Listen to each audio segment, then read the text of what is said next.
Well, hello, everyone, and welcome back to another episode of Inside LSU Baseball. I am your host, Jason Armstrong, and I'm coming here after a weekend that resulted in a really nice three-game sweep of the Mississippi State Bulldogs. We're going to talk about that. We're going to kind of get into some of the key moments of each game that helped LSU get the series win. We're going to look at some numbers and maybe some interesting stat lines that you may not have been aware of. But first, let's just start by looking at the week that LSU had, because it was a really good week.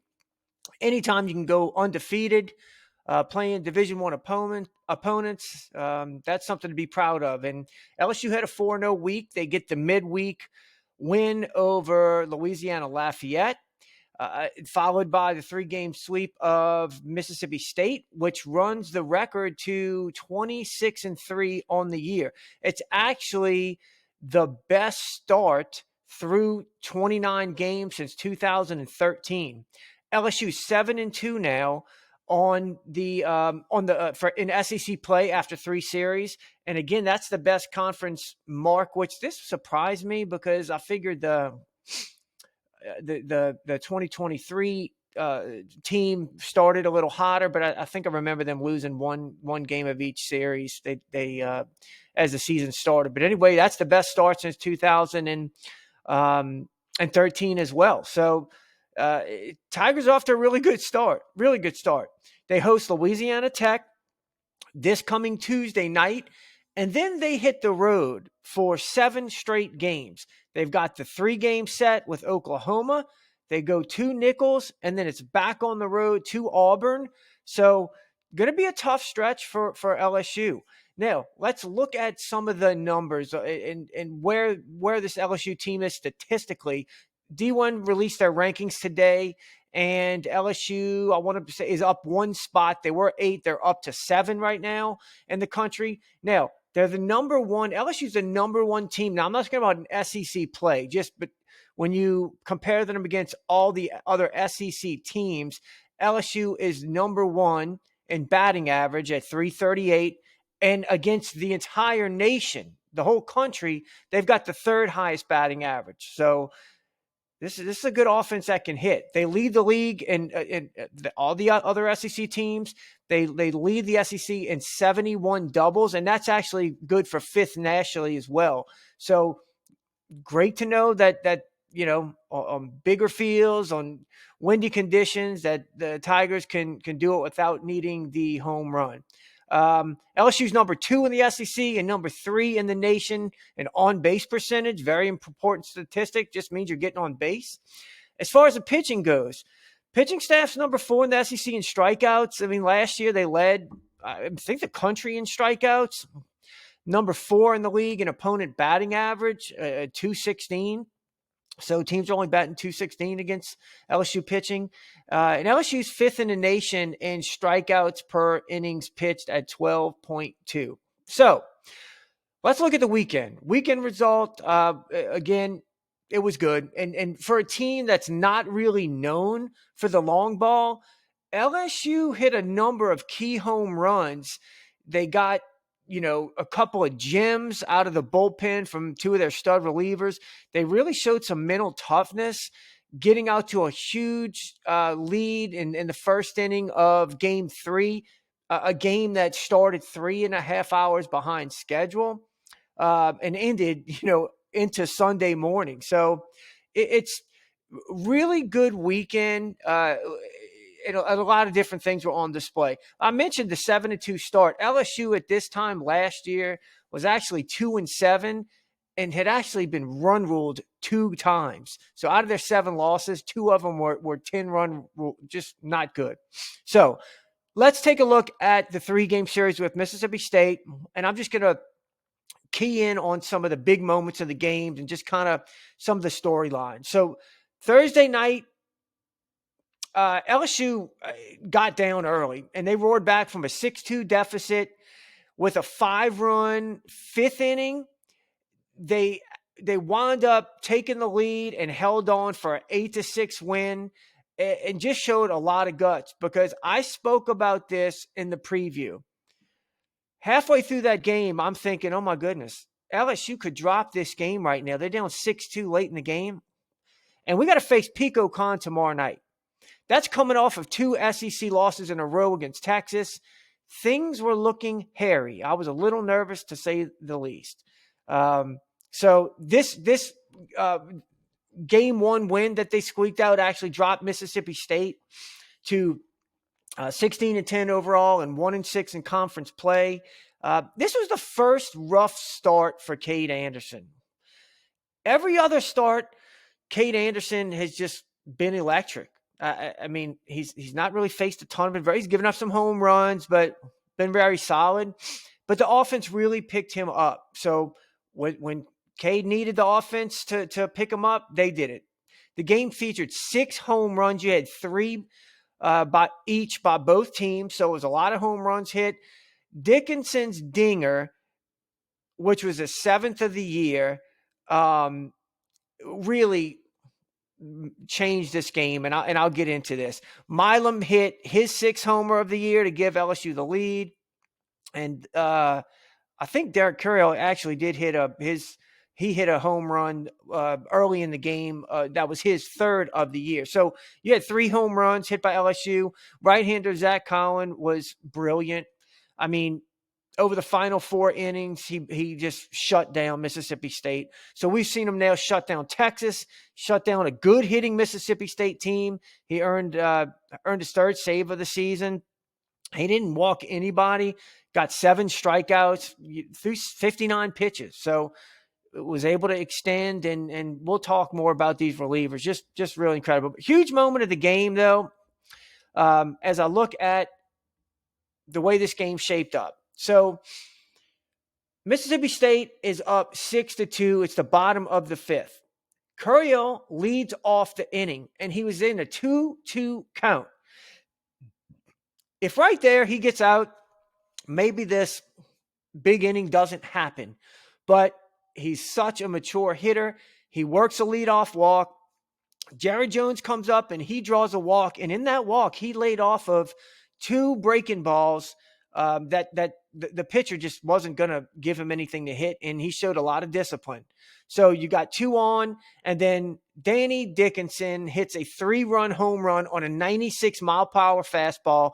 It was an 8-pitch AB that he hit the 3-2 over the left field fence. It was just nuts. So Tigers close it to 6-5. Mississippi State brings a lefty in, McPherson. Very good stuff. And Josh Pearson gets a left-on-left single. Next batter, next pitch, Monster Milam, right-handed, hits a first-pitch home run, gives LSU 7-6 lead, and they would never look back from that point. So it got interesting when LSU was in the field. So it's a top of the 7th now, and it's a 7-6 game.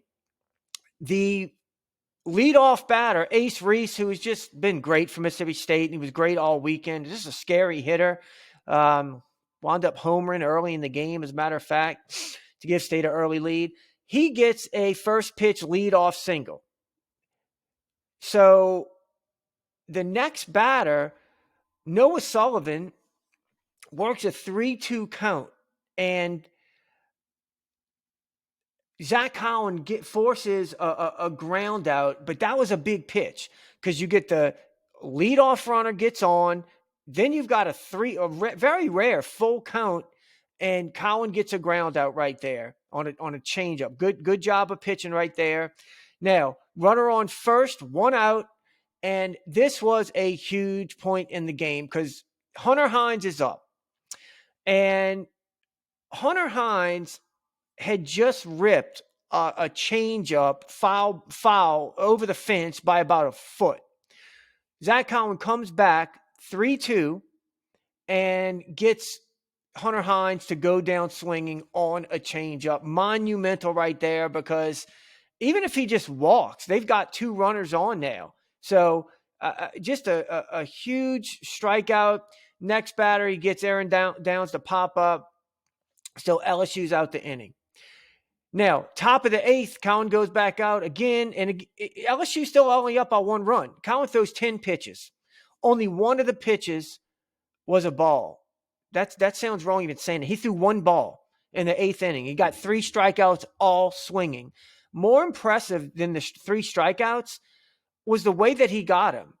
He strikes out the left-handed hitter Stevenson on an 81-mile-per-hour changeup that's running down and away. Then he gets Kupp on an 84-mile-per-hour slider that's breaking away from the right-handed hitter out the zone. He chased it. It was filthy. And then he comes back and gets Powell on an elevated 92-mile-per-hour fastball way up in the zone. So every batter he strikes out, and he got it done in a different way. So he's just so hard. You can't predict.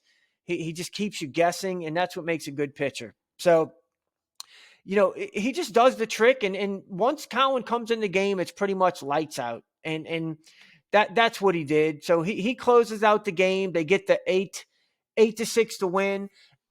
Baseball is such a funny game because the same lineup, Cade Anderson and Zach Cowan both went 4 innings. Cade went 4 1/3. Zach Cowan went 4 innings. This same lineup got 6 hits against Cade Anderson, only 1 against Cowan. They scored 5 runs against Anderson, none against Cowan. Cade had 5 strikeouts. Cowan had 7. It's just so funny that sometimes it's just a different look is what gets a team. And sometimes, maybe a pitcher doesn't have his stuff, but it's just so interesting that the same lineup, 2 different pitchers, and one just has so much success and the other doesn't. So once again, an enormous Game 1 victory that looked like the Mississippi State really had LSU on the ropes. So Friday night comes. It's another game that was delayed by weather. LSU hit 2 solo home runs and got just an unbelievable outing from Anthony Einson and reliever Kason Evans. And this game, they win the game 2-1 and the series. Something that might get overlooked about this game was Anthony Einson's efficiency in the early innings. Because if you were watching the game, the rain was coming down. For the first 2 innings, I know for a fact. It's not easy to pitch in the rain, and he was just dominant. Anthony Einson was dominant. First inning, 3 up, 3 down. Second inning, all 3 outs were strikeouts. He allowed the walk to a walk to Hines, which I'm fine with. That guy's scary. Ethan Fry then hits a home run off of an 81-mile-per-hour off-speed pitch by Pico Khan, one of the best pitchers in the SEC. Gives the Tigers an early 1-0 lead. Now, the 3rd inning, Anthony Einson overcame a leadoff double by Kupp, and then he gets Powell to strike out swinging, gets Sanders to ground out, and then gets Bryce Chance to strike out swinging. So again, through 3 innings, the guy is cruising. Bottom of the 3rd, Chris Stanfield gets a leadoff double on a 3-1 fastball. Listen, Chris Stanfield can hit fastballs. The best scenario for Stanfield, you ever see him in like a 2-0 count or 3-1 count when you know a fastball's coming? That is Chris Stanfield's thing. And the guy just pulls fastballs over there by the third base shortstop gap like nobody's business. So, I like to see Stanfield in the 9th spot just producing. So, and I'll get down this, but Stanfield actually leads the team in SEC play in doubles. 4th inning, Einson pitches out of trouble in the 4th inning. Ace Reese gets a single. Sullivan walked. Hines then singled. There's a mound visit.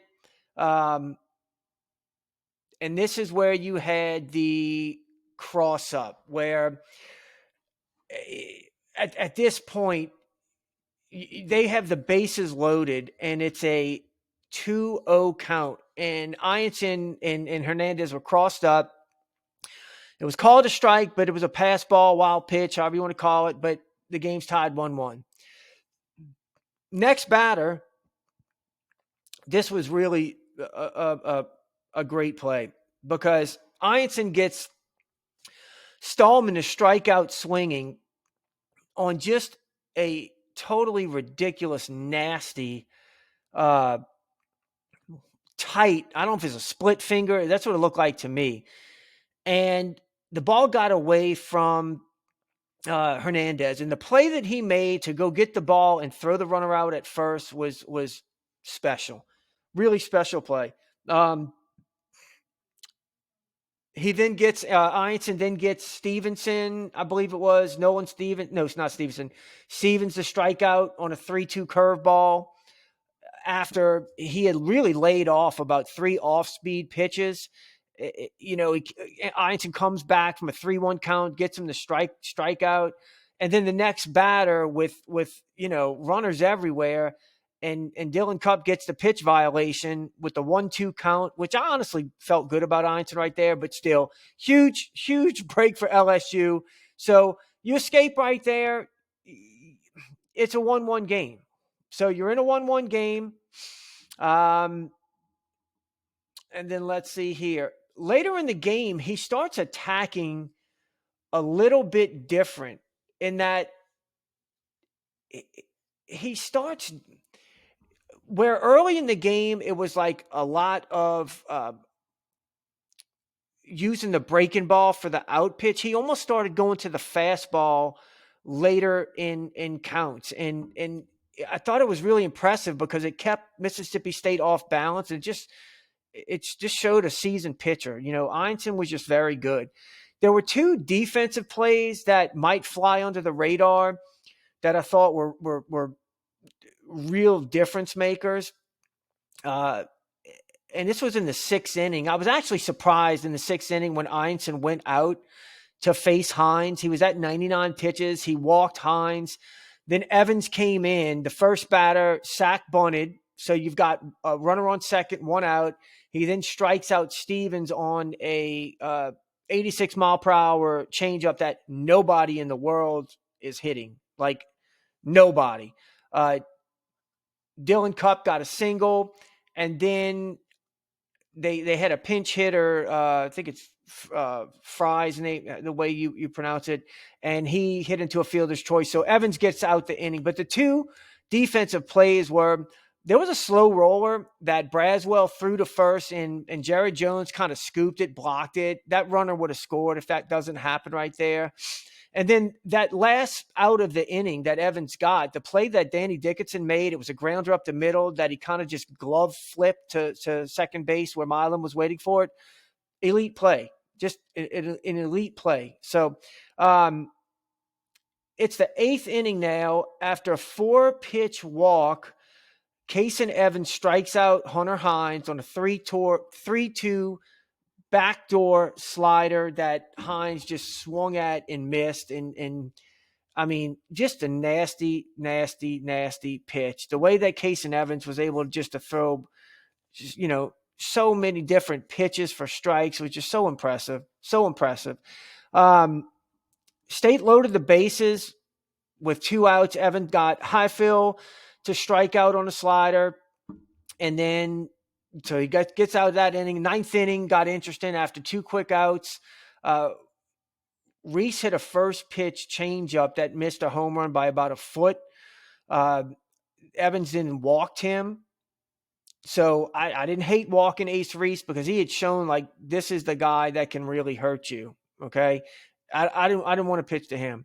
And then the last out of the game was a long fly out to Chris Stanfield at the wall. So I think I failed to mention this. Luis Hernandez hit a home run that put LSU on top.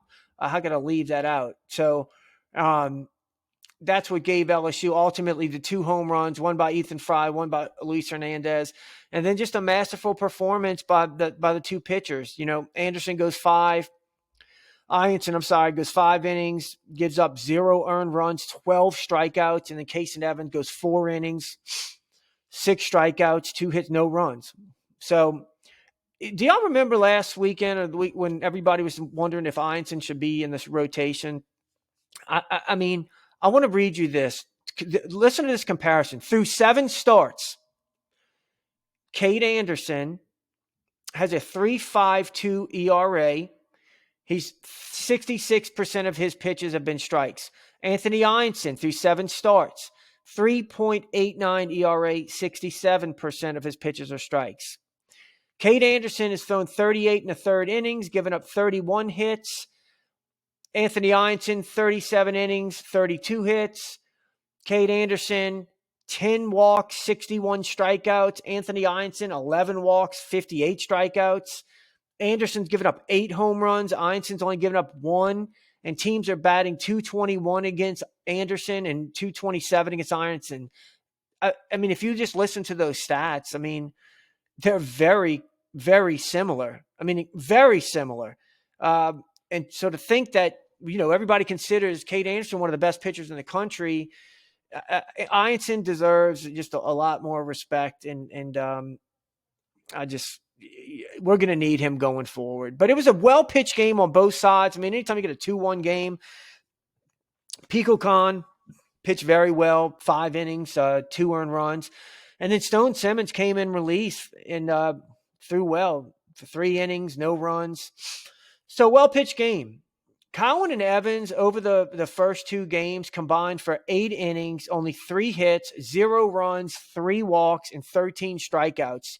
Mississippi State was batting 115 against the 2 stud relievers. So, I think that LSU, now that they've got kind of their go-to guys, game 1 and game 2, I think they're as good as anybody in the country for 2 games. We'll get to game 3, but there's so much talk about the issues of the bullpen, which we'll get to game 3, but we also need to highlight not many teams have 2 guys like Zach Cowan and Kason Evans that can come in and give you length and just over with. So got to give those guys a lot of credit. Feel real good about LSU first 2 games of any series. So Saturday night, game 3, LSU's already got the series in hand.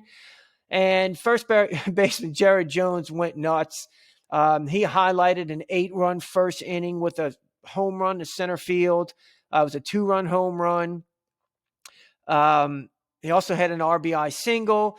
LSU just put it on Mississippi State after a 3.5-hour rain delay. Showed a lot of mental toughness en route to a 17-8 victory, and they just jumped all over this team. And it could have. I wouldn't have been surprised if they would have got off to a slow start. LSU improved to 26-3 overall, 7-2. Mississippi State dropped to 16-12, 1-8 in conference play.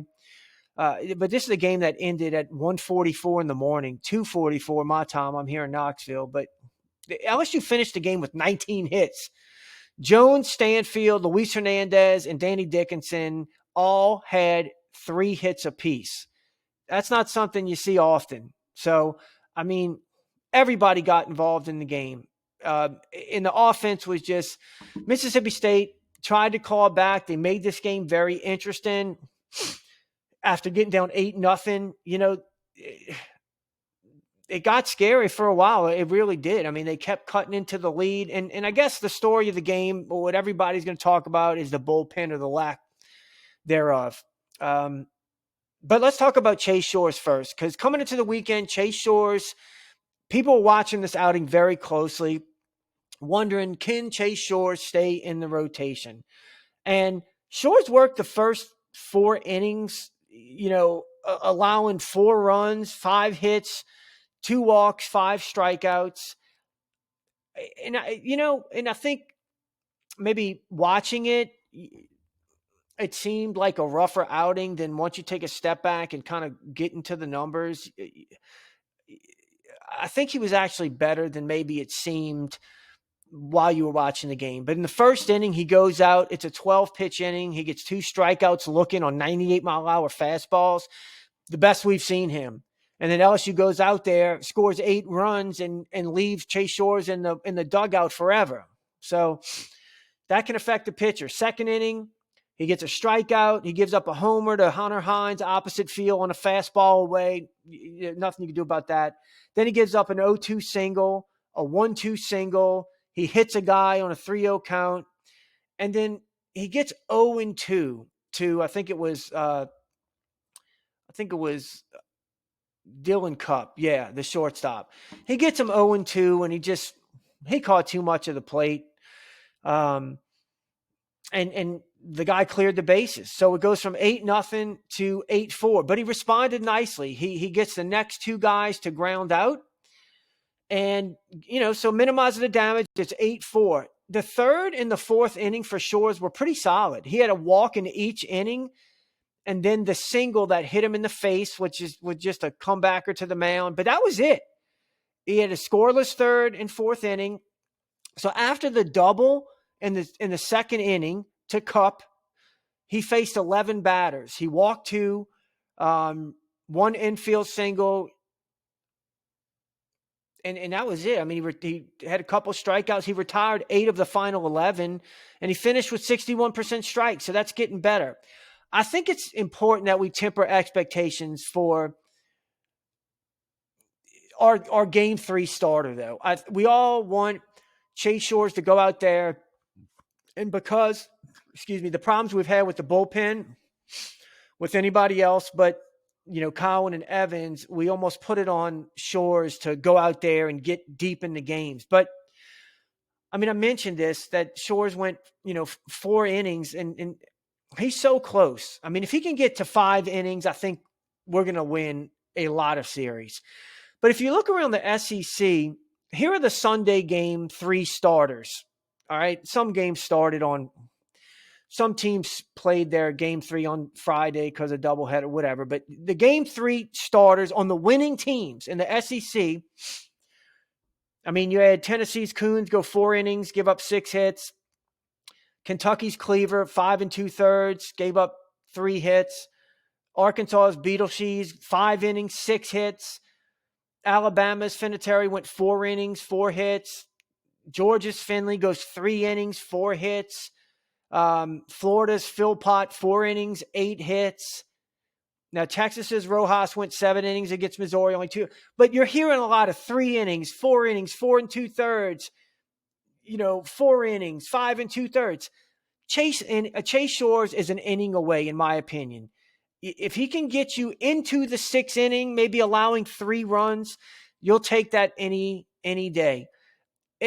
If Shores can carry a 5.40 ERA in conference play, that's all LSU needs. You might say, well, that's high, 5.4. That is going, 5 innings, giving up 4 runs, if my math's correct. Is that it? Or is it 5 innings, 5 innings, 4 runs? I think that would be 9 times 36. I think that's it. Yeah. Or maybe it's 5 innings, 3 runs. My point is this. He doesn't have to be spectacular. All right? He doesn't have to be spectacular. It's a Game 3. And the way that the other 2 relievers are pitching Game 1 and 2, you should have everybody rested. Now, the bad part is this. This bullpen, I don't want to say any word that's too strong, but atrocious as of late, I don't think it's too strong. Outside of Jaden Newt, 5 bullpen arms combined. That's how many you brought in Game 3. They issued 7 free passes in 3 innings. And they threw 39% strikes. 39. All right, I'm 47. I pitched in Division I baseball back in 99. Let's see, I graduated in 96, so 97 through 2000. I could go out there right now and throw 39% strikes. Now, you might hit the ball all over the place, but my point is this. I don't understand what the deal is. And because you get behind so many hitters, you get hit when you do throw strikes because you're behind. So it's like everybody comes in the game and it's an inning, 1 inning, you face 3 batters, you walk 2, it's just, who can you possibly trust right now? That is the problem. Let me tell you where LSU is as a team. You either better win your first 2 games of the series or lose one without burning either Cowan or Evans. The recipe, of if you lose either one of the first 2 games, and Cowan and Evans are both done, you're going to have trouble winning a series right now, unless we turn things around. Now, I like Jaden Newt a lot. I've been calling for Jaden Newt. I think he's hard to hit. Even though his hits, he gives up some hits, they don't hit the ball hard. His off speed is so good. He pitches backwards. He throws his off speed for strikes, and then he comes back with 95, 96 fastball. Jaden Newt's last 5 appearances, 12 innings pitched, 10 hits, 2 earned runs, only 3 walks to 15 strikeouts, and he's allowed 1 extra base hit. 189 pitches he's thrown in those 5 outings, 120 are strikes. That's 63% strikes. And again, I mentioned it, but Jaden Newt's off speed, the split finger, like it's just a difference maker. And it just may be you've got a 3-horse stable right now. Cowan, Evans, and Newt. That's who you've got. You want to hear an absolute bonkers stat line? Listen to this, because numbers can be very misleading. In conference play, Connor Ware is now 3-0. He has 4 appearances. He's faced 14 batters. He's surrendered 0 hits. So teams are hitting .000 against Connor Ware in conference play. He's only allowed 1 run with 4 strikeouts. Also, he has walked 3, hit 2, thrown 2 wild pitches, and only 29 of his 64 pitches have found the strike zone. That is a 45% strike rate. So Connor Ware is 3-0 and hasn't given up a hit, and he's throwing 45% strikes. And imagine if Connor Ware can just get up to like 58% strikes, God forbid 60% strikes. I'm all in favor of Connor Ware making improvements. Come on, Nate Yeskie. Get these guys throwing strikes. I mean, folks are just not hitting Connor Ware. Now, part of that's because he's just like, effectively wild. But he's got a good life on his elevated fastball. His breaking ball, when he can land, it's good. He's just wild. We've got to be able to count on a lefty, and he's really our best solution right there. So, but look, overall, LSU takes 3 games from a conference rival. You could be sitting here complaining about the bullpen winning the series 2-3. So you got all 3. So there's reason to rejoice. Now, offense continues to be what carries this team. On the weekend, LSU was 34 for 101. They hit 336 against Mississippi State pitching. And this is a good pitching staff. I read to you, they were like 3rd in the nation in walks to strikeouts per 9 innings. I mean, this is they've got some arms. LSU hit 7 home runs this weekend. Pretty good. My standouts, Danny Dickinson was 5 for 13, 6 RBIs and a home run. So I think he's 384 on the weekend. Luis Hernandez, 4 for 11, 3 RBIs, hit 2 home runs. He hit 363 for the weekend. Chris Stanfield, I want to shout out Chris Stanfield, 4 for 11. He had an RBI. He had a big double off of Pico Con game 2. Hit 363 on the weekend. And what's impressive about Stanfield is he'll look really bad. Like he'll go down on breaking balls. That's not his thing. And then you just be like, man, he doesn't look good. He'll kind of walk back to the dugout looking dejected. And then the next at bat, just rope one into left field. So Ethan Fry, he's my other guy, 3 for 8, 3 RBIs, huge home run off of Con game 1. They gave him an early lead. Hit 375 for the weekend. He didn't even play game 1 because they had a right-handed pitcher start. Now, game 3, Jay said, I don't care. We're going righty on righty. Fry's in the game. So he was 3 for 8, and he only played 2 games. So let's check on some of our other guys, how they're doing after 3 weekends in the SEC. And don't look now, but Luis Hernandez is getting right. In conference play, he leads the team in slugging percentage, slugging .657. He's got 4 home runs. Jared Jones has 1. Okay, so he's leading the team, Luis Hernandez, with 4 home runs. He's tied for second, only behind Milam. Milam's got 10 RBI. Hernandez has 9. And his average is up to like 286, I think it is. So good for him. I mean, that's a guy sitting down in the 7-hole, hit 3 home runs last year. So love to see that. Few other stats worth noting. Chris Stanfield leads the team with 5 doubles in SEC play. He's also leading the team in strikeouts in SEC play with 12. Tanner Reeves, he's batting 500. He's only played 4 games because Stanfield's played more games, but he's still, it's not like he's got 2 at-bats. He's batting 500 in 4 games. And Braswell's hitting a respectable 286 right now in conference play. Good to see. Jones and Milam have 2 of the lowest averages through 9 games. Jared Jones is only batting 275, and his strikeouts are starting to kind of pile up. He's up to 12 now. Or no, not 12. I think it's 10. He doesn't have as much as Stanfield. Maybe it's 10 strikeouts. And then Stephen Milam's batting 258. He does lead with the 10 RBI. But guess what? I'm not worried about those 2 guys at all. So this is great because everybody else is hitting. And even with that said, Jones and Milam continue to come up with big at-bats. So I'm not worried about that one bit. Not at all.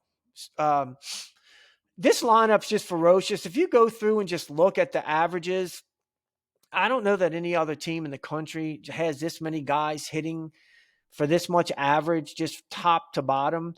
It does look like LSU's kind of settled on like 11 bats in the lineup. I mean, only 13 players have SEC ABs. 2 of those have 1 AB. So it does look like they're kind of settling. It's a different note, but I am a fan. If I got my wish, Josh Pearson would never come out of right field. Never. You want to hit Jake Brown? That's good. He's a great hitter. I just really like Pearson in right field, and unfortunately, he's actually got the lowest. He's only hitting 200 in conference play right now, but I'm not worried about him either. So now the starting rotation in conference play, your 3 starters ERA wise, going from game 1 starter, game 2 to game 3, 5.40 ERA for Anderson, 5.54 for Ianson, 9.26 for Shores. I mean, teams are batting 320 against Chase Shores right now. So that's got to get better. Now, your best relievers, Zach Cowan and Kason Evans, this is as much of a storyline as the offense is. These 2 relievers are like All-Americans, hands down. Zach Collins got a .84 ERA. He's got 4 appearances. I mean, he's thrown 10 2/3 innings, given up 1 run, 1 walk, and 17 strikeouts against SEC competition. Kason Evans, .90 ERA. I mean, he's thrown 10 innings, 5 walks, 15 strikeouts, only allowed 1 earned run. Just impressive stuff. Now, the best of the rest. Connor Binge, man, he's so close. It's like you'll see glimpses of him, but the problem is that teams are batting .412 in conference right now. Conference opponents are hitting .412 off for Connor Binge. So I would say that the 2 more promising guys outside of the 2 stud relievers, I talked about Connor Ware. I mean, he hasn't given up a hit, but he's got teams are batting .000 off of him. He's 3-0, 3.00 ERA. He's just not enough strikes, but there's something to build on. Maverick Grizzly's got a 4.91 ERA. He's made 3 appearances, 3 2/3, giving up 2 hits. So teams are only batting 1.82 against him. He's got in 3 2/3, 2 walks and a hit batter. So again, he's got to throw more strikes, but that's kind of the state of your bullpen right now. I said it was a big week last week for the bullpen. I mean, unfortunately, I hope to see some guys make a jump game 3. Maybe we'll just blame it on the delay or something. I don't know, but we got to see William Schmidt answer the bell. We've got to see some of these kind of Ware get back out there. We're going to need some help because, look, you can win a lot of series, but God forbid it's going to happen. Cowan's going to be off one game, or Kaysen Evans is going to be off one game, or something's going to happen. And I love the emergence of Jaden Newt, but you're going to need somebody to step up. To win a regional, you got to win 3 games. To win a super regional, you can win 2 games in advance if you don't lose. To win the World Series, you're going to have to win more than 2 games. So you can go very far with the pitching the way it is now. But if you want to compare to the elite teams, and I do think LSU is an elite team, but if you want to compete and win series against the elite teams, we're going to have a little bit more out of the bullpen. So, but that's going to be that's going to do it for the Mississippi State recap. As I mentioned, LSU is going to take on Louisiana Tech Tuesday night, and we will be back to kind of recap the midweek game and then get you ready for the Oklahoma series. It's going to be a tough series on the road in Norman, Oklahoma. Oklahoma's coming off of a really hard-fought, very competitive 3-game series with Alabama. So we'll be back here to let you know, all about the opponent and people we need to look out for on that Sooner team. So again, thanks for joining me on Inside LSU Baseball. We will talk to you again soon.